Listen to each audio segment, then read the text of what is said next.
జనరల్గా తెలుగు బాగానే మాట్లాడతారుగా మీరు? లేదు, కొంచెం కొంచెం, but with lot of difficulty.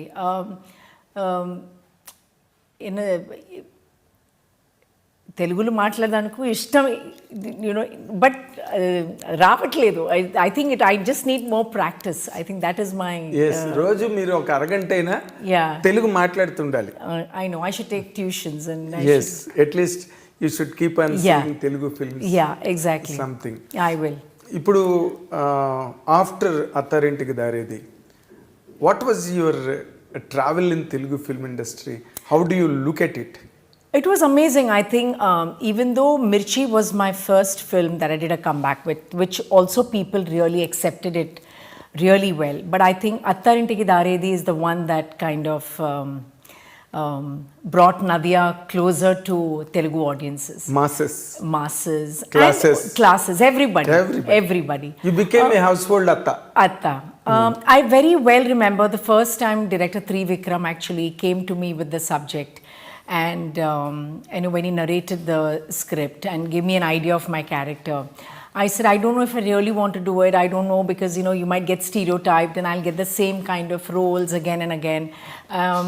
So he said, believe me, this Atta will be different from any Attas you've seen so far. I said, you're just saying all these things just to convince me and so that I can play the character. And but he was very patient. He waited for me to be convinced to do the character. Yes. And then when I said, okay, I'll do it, because he was very keen I play that role. Little did I know that this character would be imprinted in Telugu cinema as.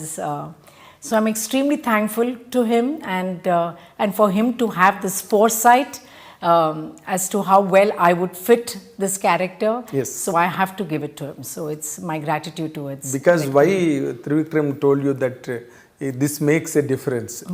This Atta is different completely. Right. Because in all the films, regularly we watch mother-in-law. Right. But here you are a paternal aunt. Right. In the film. Right. So you are from the same family. Right. Same DNA. Yes.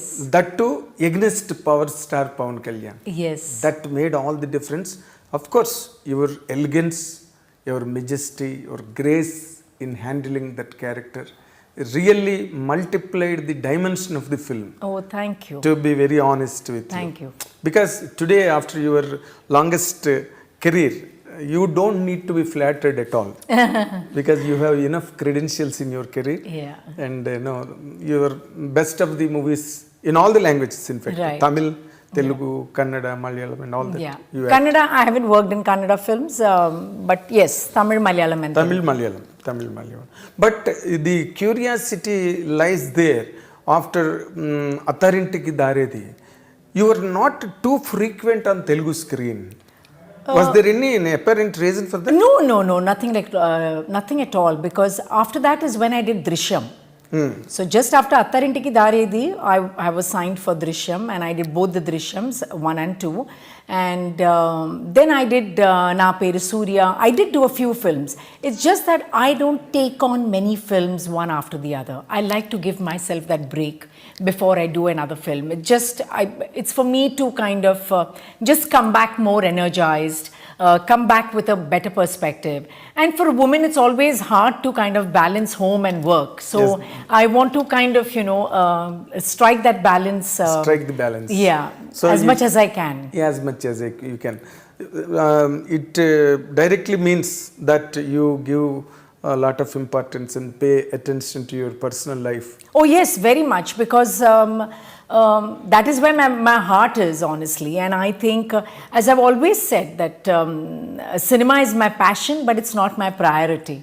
So even when I'm shooting, and even if I finish the shoot by 6 o'clock, I run back home. I just like to be in that space. You don't while away anywhere? No. I just rush back home, no matter whatever time the flight might be.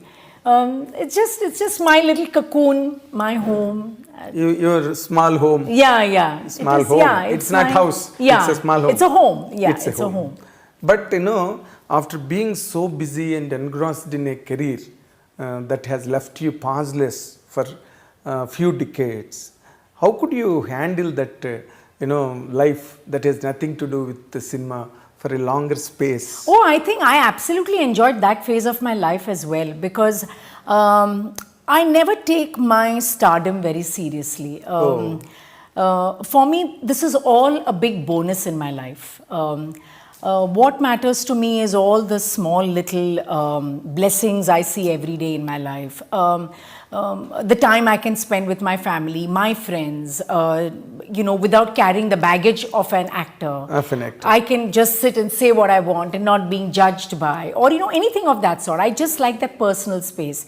So as I said, even my acting career, I've always looked at it as a 9-to-5 job. It's a job. Okay. It's not about whether you're a star or this is what is required of you, this is how you behave or anything.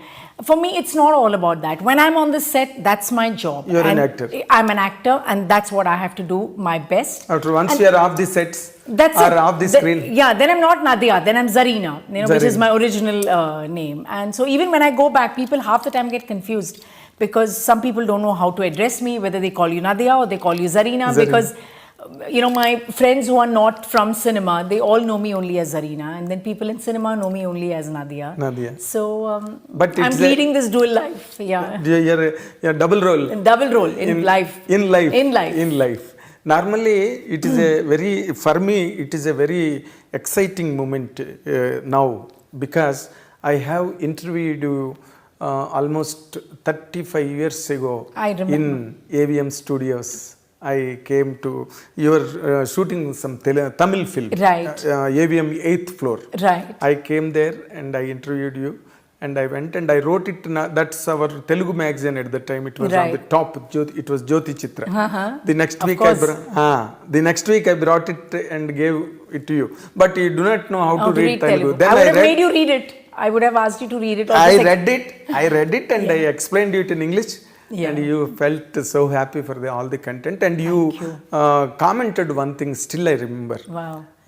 You told me that I told you something and you have glorified and glamorized and put it in a right order without any confusion. Even sometimes I miss to tell you completely, you have filled the gap and completed it for a reader's. I agree. I'm sure I must have said it because sometimes you give interviews, and especially when it's print. On today even, with the power of editing, anything can be changed at any moment. But with print, what happens is, like, you have a one-on-one conversation, and sometimes the tone of the interview can completely change. Can be. And it loses its essence and it gets focused on something else. So I think that's what I must have noticed in your writing, is that, I must have said something which is probably I meant it from my heart, but I couldn't express it with words.